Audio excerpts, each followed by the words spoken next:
So right away you can see on our till soil that backsplash that's white there. You see those individual things that play for it. So in the column itself, they didn't splash or move, but they did degrade. So on the soil surface, when that raindrop is coming down around 25 miles an hour, it hits that surface and just busts it apart. And that's what you see then is that splash occurring on that backdrop. So on the far right-hand side, that native range will probably take the most amount of time to get in water, usually because there's so much pore space in there. And when we collected it, just before you got an inch of rain, right? So it's pretty dry, and it had been dry for a while. So when you see these running, you'll see that it makes the best that nothing's happening. Everyone always says, well, where's all the water? Well, it's in that can, because there's a lot of frost there, because there's so many aggregates. You can see right now we're getting a little bit of infiltration on our Mother Nature's vest on your far left. And our tillage pan is just starting to break down now on the surface seal. So we'll get into the like that's falling in those cracks, stacking up, and then sealing off. So then after that rainfall period, if you had a seed in there, you probably have to go out with a rotary over if you're concerned about crusting to the point that that seed wasn't going to germinate. Or you're going to have to, most folks will go back out and well, this is for field cultivators before they plant.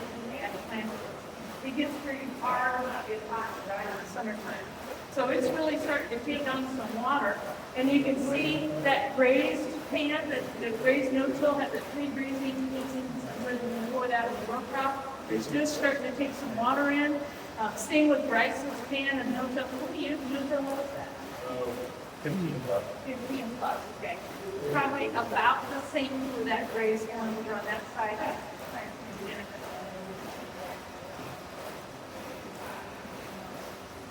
And then when we look at the cover on this tilled soil, you can see we're not getting runoff and we're not getting more land.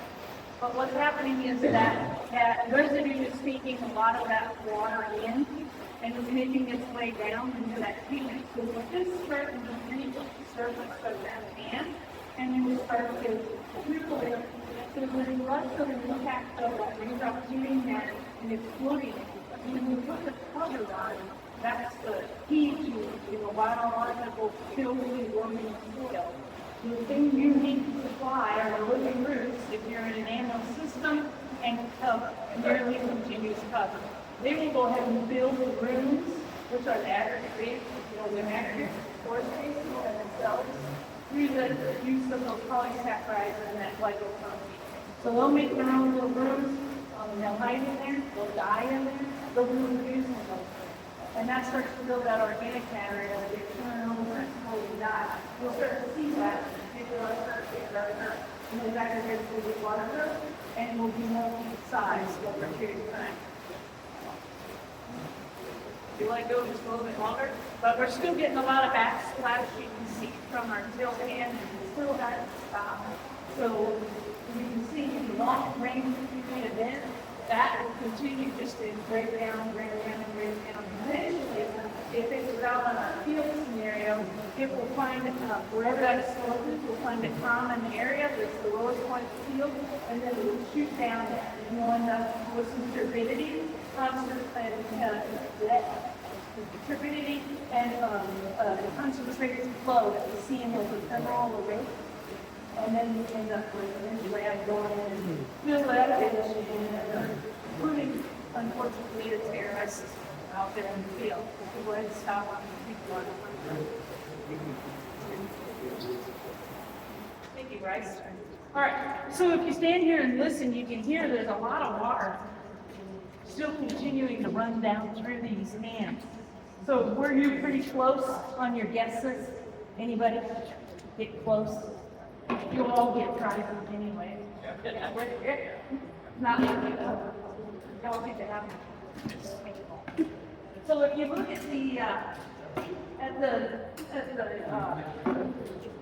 water quality essentially of the Mother Nature's best part, even just with our tillage soil. We do get a little bit of color in here, but some of this is tannins, or even glycoproteins and also sugars from those roots. Stains it this darker color, that tannic acid. South Dakota State, they had their SDSU took it back and analyzed it, found that it was full of sugar after that rainfall event, which was pretty cool. You'd probably find the same thing here. Usually when I do this to kids, I ask them, which one of these do you want to drink? And they always say, this one, unless I do the Kool-Aid or the road, and they're like, I'm with the Kool-Aid. But the Kool-Aid is not so good, and then it's sugar. But when we look at runoff, all we got was pretty clean. That's not bad. Runoff is not a bad thing as long as it's clean and it's in a minute quantity compared to the amount of rainfall that we got, so we can recharge some of our streams a little bit better than what we would if we were running off something like this. When we get to this yoo-hoo stage, this is not good. Inside this jar is containing a lot of nutrients, a lot of herbicides, a lot of insecticides. Any sides are in this jar along with that soil, and they're going to transport themselves down to the Gulf. University of Iowa did a study because Iowa's, the bad boy of the Midwest in their amount of stuff that they're using. And they did some radioactive carbon tagging and found that around 30% almost 30% to 40% of that off during rain events was from Iowa. Lost. So they knew that the nitrogen was moving from that state specific. That's not a good thing you want to have to say about your state. That's where I'm from, but we don't do that where we live. So nothing in this jar from an infiltration standpoint. Here we've got our cover. It did start to come through. We got some runoff.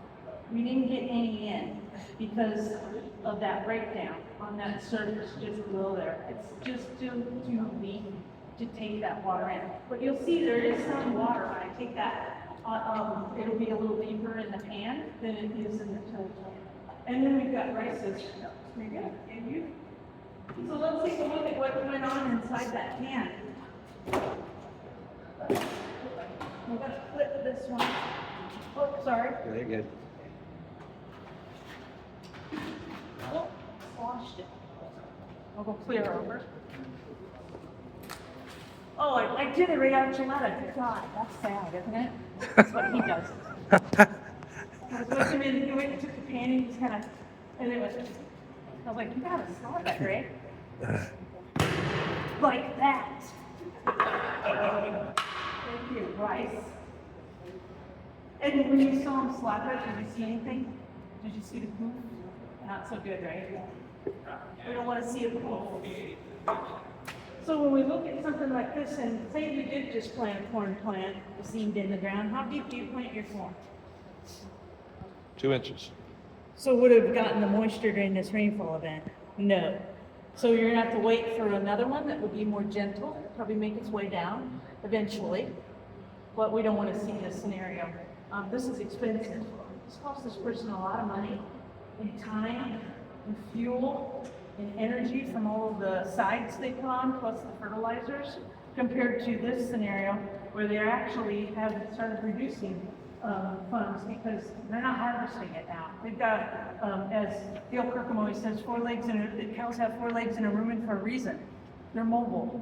Don't cut it and take it to them. Tell those boys that. They won't do anything about it. But when we look at the cover here, let's just peel off some of this cover and look at the top of this pan. It doesn't look too bad, does it? It's not completely wet all the way down through to the bottom, but it didn't do too bad. So this is the importance of cover. When we're starting out, you've got to keep that soil covered, definitely, because you can get some. What this is going to do then is, just end up helping that habitat for that biology. You just give them a little bit of moisture that they wouldn't have had otherwise by just covering the soil. So with that, you guys have any questions? All right, your prize. So over here in this box. That's why it says my copy. My hands are always covered. Just like this document here that we have, it's called Conquest the Land Through 7,000 Years if you want. On the back side, there's a really good 11 commandment that we just all about. But it is, if you read the notice, he talked about this. Thanks, Bryce. About how